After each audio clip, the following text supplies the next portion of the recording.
Imagine living on a tiny island surrounded by thousands of kilometers of open ocean, where fresh water is scarce and the outside world feels impossibly far away. Across the oceans, humans have built communities in places that seem almost impossible to call home. From islands with no rivers or lakes to remote lands in the Pacific and frozen towns deep in the Arctic, people have learned to survive against extreme isolation. Yet they do more than survive. They stay, adapt, and call these places home. And nowhere shows this more clearly than Bermuda, where over 60,000 people live on a tiny island with almost no natural resources.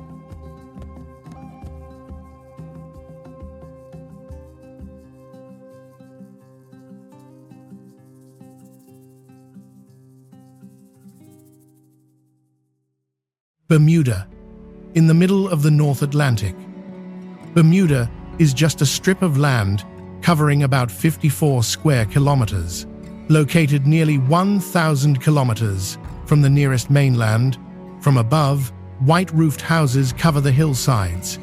They interweave with narrow roads and a coastline that has almost no room left for expansion. However, what makes life here unbelievable is not its appearance.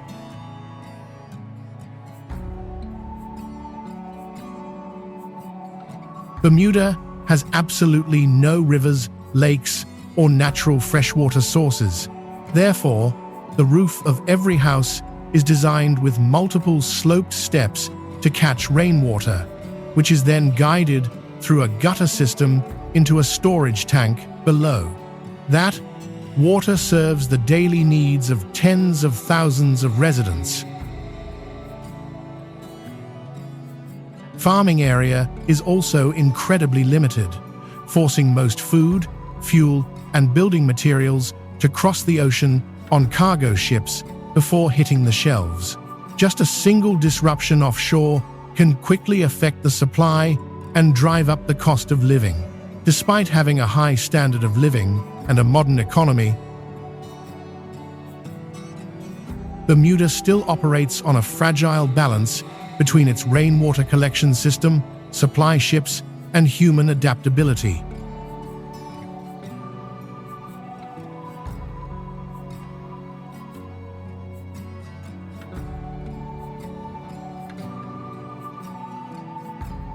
Tristan da Cunha. After nearly a week of sailing from Cape Town, the volcanic mass of Tristan da Cunha finally appears before your eyes, peeking over the horizon. Steep cliffs drop straight into the South Atlantic, while the only settlement sits on a narrow plain at the foot of the mountain. This place has no airport. The only way in or out is by a few ships each year. But even when a vessel arrives, massive waves can still prevent passengers and cargo from docking. In Edinburgh of the Seven Seas, over 200 residents live among low houses, pastures, and potato patches surrounded by stone walls to block the wind. They catch rock lobsters, raise cattle, and produce a portion of their own food. The rest, from fuel and medicine to essential supplies, must travel thousands of kilometers from South Africa. When rough seas drag on, goods start to become scarce. Mail, spare parts, and even departures for emergency medical treatment get delayed.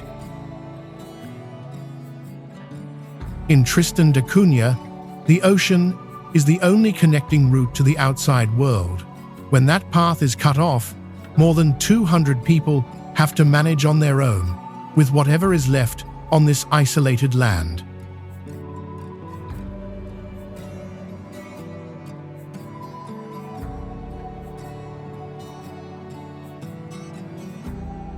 Curacao. The brightly colored blocks of Willem start May Curacao look like a Caribbean city built right at the water's edge. But once you leave the harbor, the landscape quickly shifts to dry hills, thorny bushes, and cacti stretching out under the sun.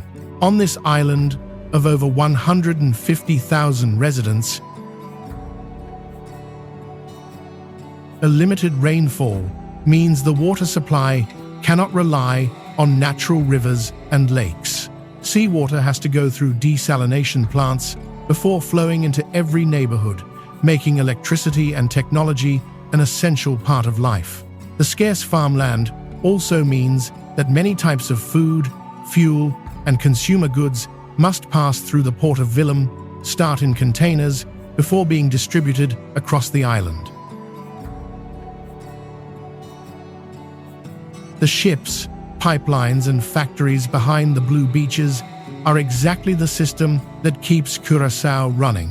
The island is not separated from the world by a multi-day journey at sea, but by a more silent limitation. If the import chain or the water production system is disrupted, the modern pace of life here will instantly feel the pressure of an arid land.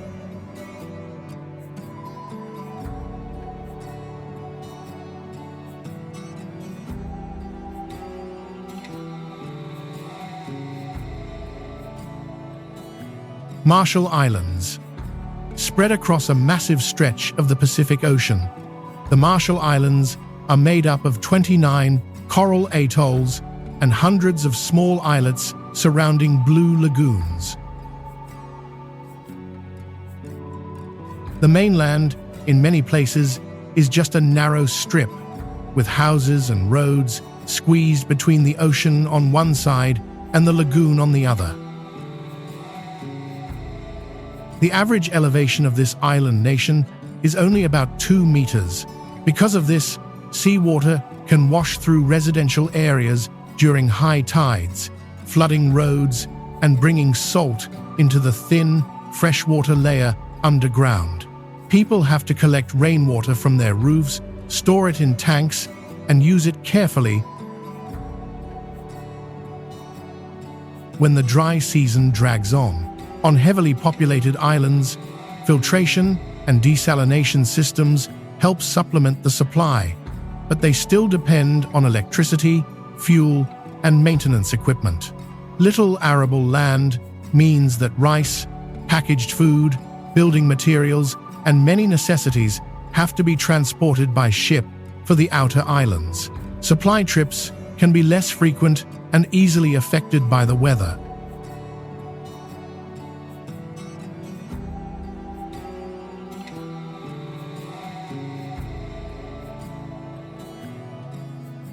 Easter Island. Rows of moai statues stand with their backs to the sea, backed by open grasslands, volcanic craters, and hillsides with virtually no large tree cover. That is the familiar landscape of Easter Island, or an island spanning about 164 square kilometers, located nearly 3,700 kilometers from the South American mainland. Most residents are concentrated around Hangarua on the western coast, leaving the settlement. The roads quickly run through wide fields, black rocky shores, and ancient ruins scattered across an almost entirely empty land. The island has no permanent network of rivers or streams. Rainwater quickly seeps through the volcanic bedrock, meaning the water supply has to rely on crater lakes, groundwater, and modern distribution systems. The distance from Chile also makes transportation a crucial part of life. Fuel, equipment, building materials, and many types of goods must travel by ship or plane before reaching the stores on the island.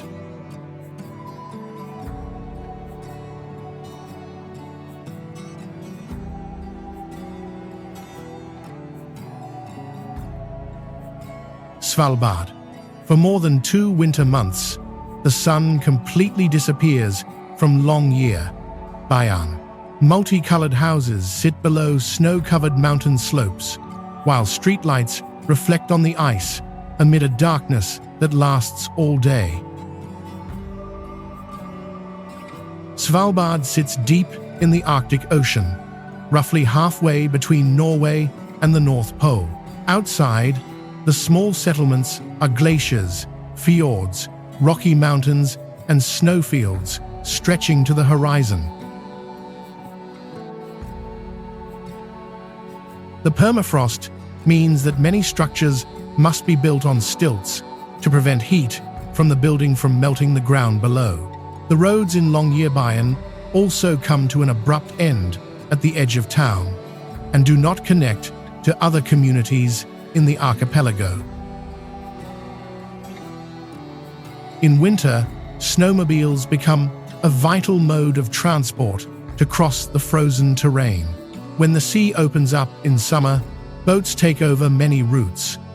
To return to the mainland, residents still have to rely on flights through northern Norway. Most food, fuel, and supplies are brought in from the outside, while the weather can alter transport schedules and activities outside of town.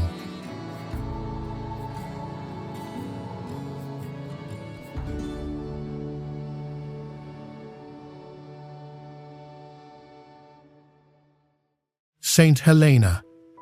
From the sea level, St. Helena is almost locked behind a ring of dark brown cliffs rising straight out of the South Atlantic. Only when getting closer does Jamestown appear in a narrow ravine with bright-colored roofs stretching from the harbor deep between two steep slopes. Above the dry cliffs is a completely different landscape.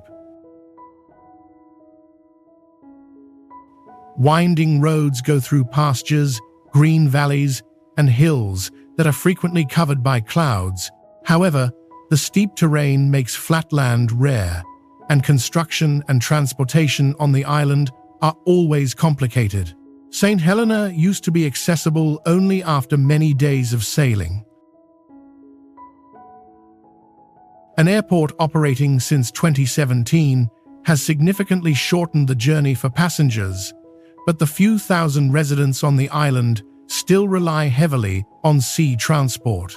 Food, fuel, vehicles, machinery, and building materials are brought in by cargo ships. A delayed delivery can cause goods to become scarce or force projects to keep waiting.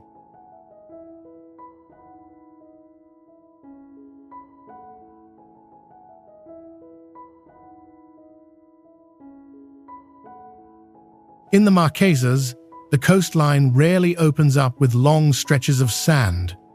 Volcanoes plunge straight into the ocean, creating high cliffs, sharp headlands, and deep bays surrounded by mountainsides. Clouds often cling to the high peaks, while waterfalls drop into forest-covered valleys. Small settlements sit close to the mouth of the bays, or on the rare flat land between the mountains and the sea. This archipelago is about 1,500 kilometers from Tahiti and only has 6 inhabited islands. The distance between them is covered by open sea, making travel reliant on small planes and boats, instead of a continuous transportation network. The locals catch fish, grow coconuts, and plant fruit trees, maintaining a portion of their food source right in the valleys. Even so, fuel, medicine, machinery, and many consumer goods still have to come from Tahiti. Every valley in the Marquesas essentially operates as its own world. When the ship appears outside the bay, that is when the communities nestled behind the cliffs are reconnected with the rest of the Pacific.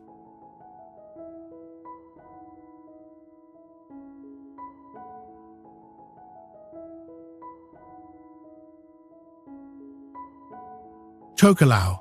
Looking down from the middle of the Pacific Ocean, Tokelau is pretty much just 3 slender coral rings surrounding lagoons that are far wider than the land where humans can live. Houses, rows of coconut trees and community structures are clustered on low-lying strips of land, where it only takes a few minutes of walking to reach the shore. On the opposite side, the limited land area means farming mainly revolves around coconuts, fruit trees, and some root crops. Fuel, building materials, medicine, and a lot of food still have to be brought in from the outside. Rainwater is collected from roofs and stored in tanks to be used through periods of low rainfall. When dry weather persists, every water tank becomes a vital reserve for the entire family.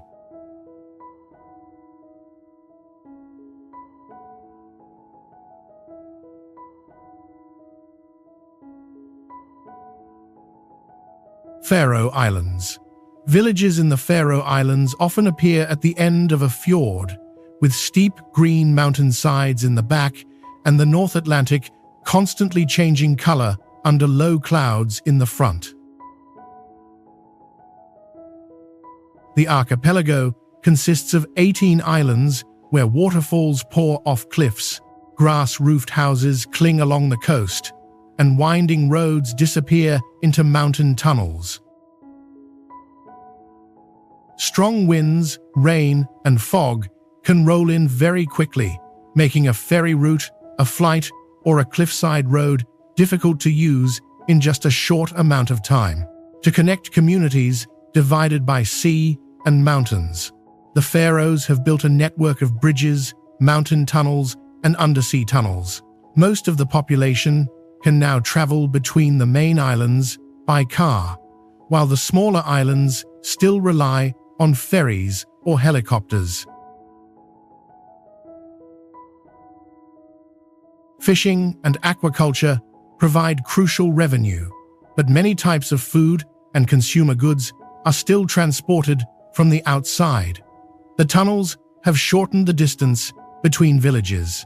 However, right above them, the clouds, the sea, and the cliffs still continue to dictate how easily this archipelago can be navigated.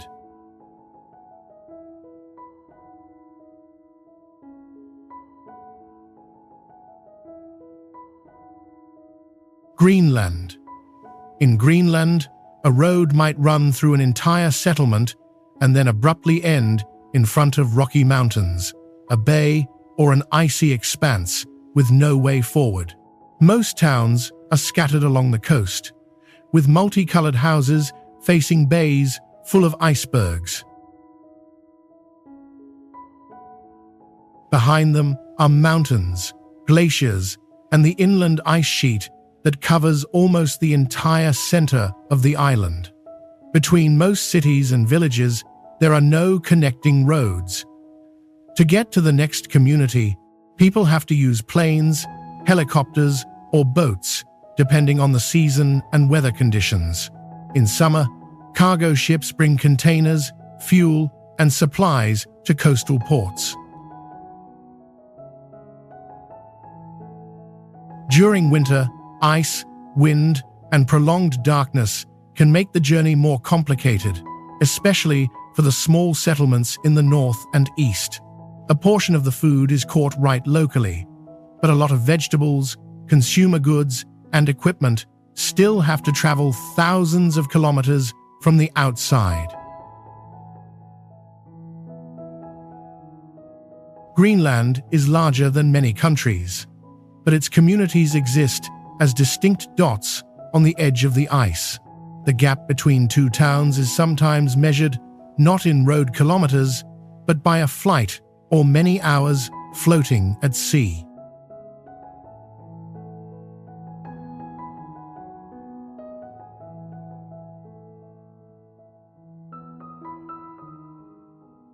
Vanuatu.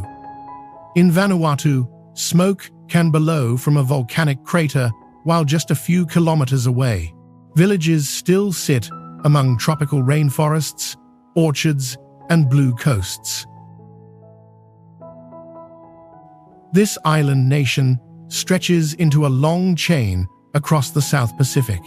Many islands have steep terrain divided by dense jungles, rivers, and coastlines that are difficult for large ships to access. In the remote communities, locals grow yams, cassava, bananas, coconuts, and catfish to maintain a portion of their food source right on the island. Houses are usually located near orchards or along dirt roads running through the forest. However, medicine, fuel, building materials, and many goods still have to pass through Port Vila or major hubs before being moved onward by small boats and domestic flights. In Vanuatu, an island can provide land, fish, and fruit for its residents. But the stability of life still depends on the sea staying calm, the roads staying open, and the mountain above remaining silent.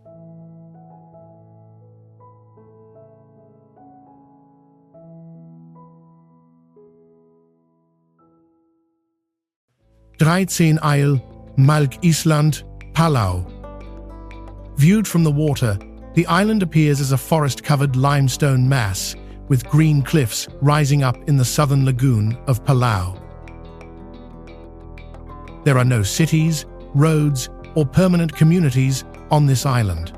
Most of the coastline is surrounded by rocks and dense forest, meaning access has to start by boat and then continue via a trail inside the island.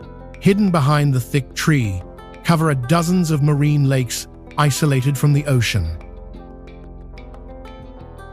The most famous is Jellyfish Lake, a saltwater lake connected to the outside sea through cracks and underground tunnels in the limestone. The isolation of the lake has created an environment entirely different from the surrounding lagoon. Swarms of golden jellyfish move across the water following the light, while the deep water layer has very different conditions and is not suitable for diving. Humans only show up for a short time to research or visit and then return to Koror. Every trip depends on boats, permits, and the protection of the lake's sensitive ecosystem.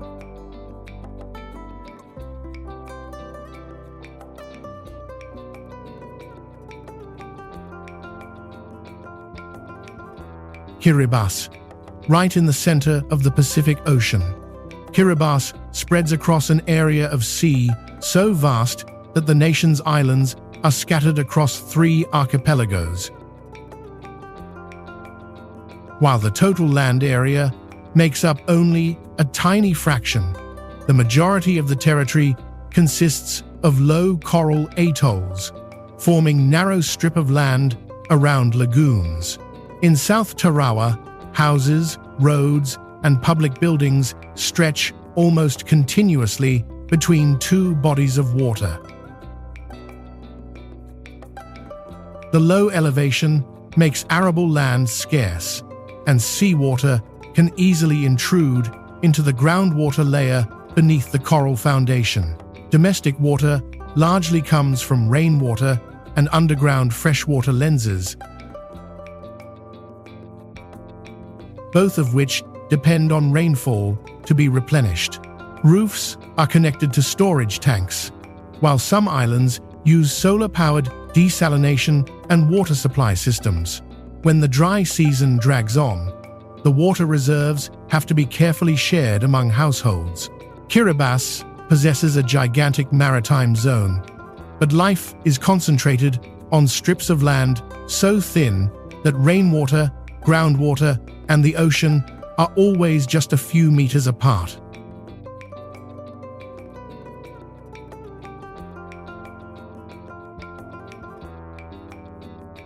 Lofoten. The jagged peaks in Lofoten shoot straight up from the Norwegian Sea, creating a stone wall behind fishing villages, white sandy beaches, and red wooden houses sitting right at the water's edge. The archipelago is located above the Arctic Circle, where winter casts darkness over the fjords, and summer keeps the light on the horizon almost all night long. Communities that were once separated by mountains and sea are now connected along the E10 route by bridges, tunnels, and roads winding around cliffs. However, on small islands and villages off the main route, ferries and boats still play a vital role. The sea provides the most obvious source of livelihood. Every cod season, fishing boats return to the harbors, while the wooden racks along the villages are completely covered with fish, drying in the cold wind. Although modern transportation has shortened journeys, snow, strong winds, and rough seas can still disrupt ferries, close roads, and make traveling between communities difficult.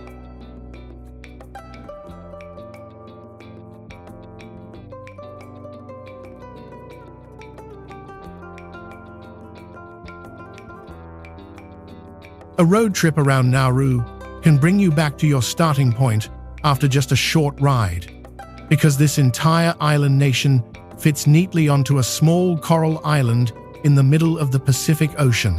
Along the coast are houses, coconut trees, and a low-lying strip of land wrapping around the island. But step just a bit further inland, and the landscape instantly turns into mining sites, dirt roads, and countless sharp limestone pillars jutting out of the ground. Phosphate was once mined across most of the central area, making many parts difficult to build on or farm. As a result, the population and most daily activities continue to be concentrated on the narrow belt near the shore. Natural water sources are also limited. Households collect rainwater in tanks, while desalinated water helps supplement domestic needs during dry spells. Food, fuel, vehicles, and the majority of consumer goods must arrive by ship. Cargo is transferred from large ships to the island through an offshore system. Since Nauru lacks a deep and sheltered natural harbor,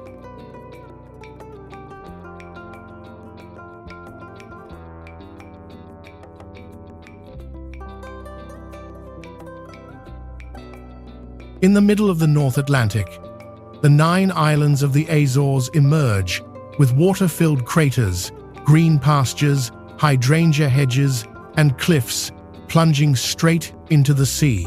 Each island has its own unique terrain. So, Miguel features large lakes set within volcanic calderas. Pico is dominated by a cloud-covered peak. Flores, meanwhile, is draped in waterfalls and dark green slopes. The distance between the islands means life cannot run on a single road network. Airplanes connect the main hubs, while ferries transport people and vehicles across sea routes, especially between neighboring islands. In rural areas, cattle pastures cover the hillsides, providing milk and meat for the local market. Fishing, agriculture, and tourism collectively sustain many communities located far from the European mainland. Even so, many types of fuel, machinery, and consumer goods still have to be shipped from the outside. Fog, heavy winds, or rough seas can cause flights and ferry routes to change on short notice.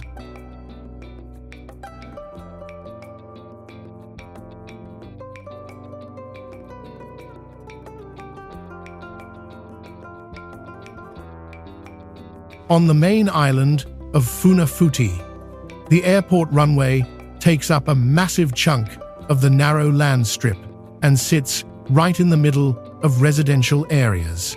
When there are no flights, this empty space becomes a place for kids to play sports, people to take walks, and families to gather in the evening. Just a few steps from the runway houses the lagoon and the open sea. At certain spots, the land between the two shores is so narrow that the entire nation looks like a green line drawn on the surface of the Pacific. An average elevation of just about 2 meters means seawater can spill onto the land during high tides. Saltwater intrusion affects the groundwater and makes growing vegetables, yams, and other food crops much more difficult. Locals mainly collect rainwater from roofs and then store it in tanks. Some areas plant crops on raised soil beds or use farming methods that help limit the impact of salt. The outer islands are connected to Funafuti by boat, while international cargo and passengers primarily pass through the capital's airport and seaport.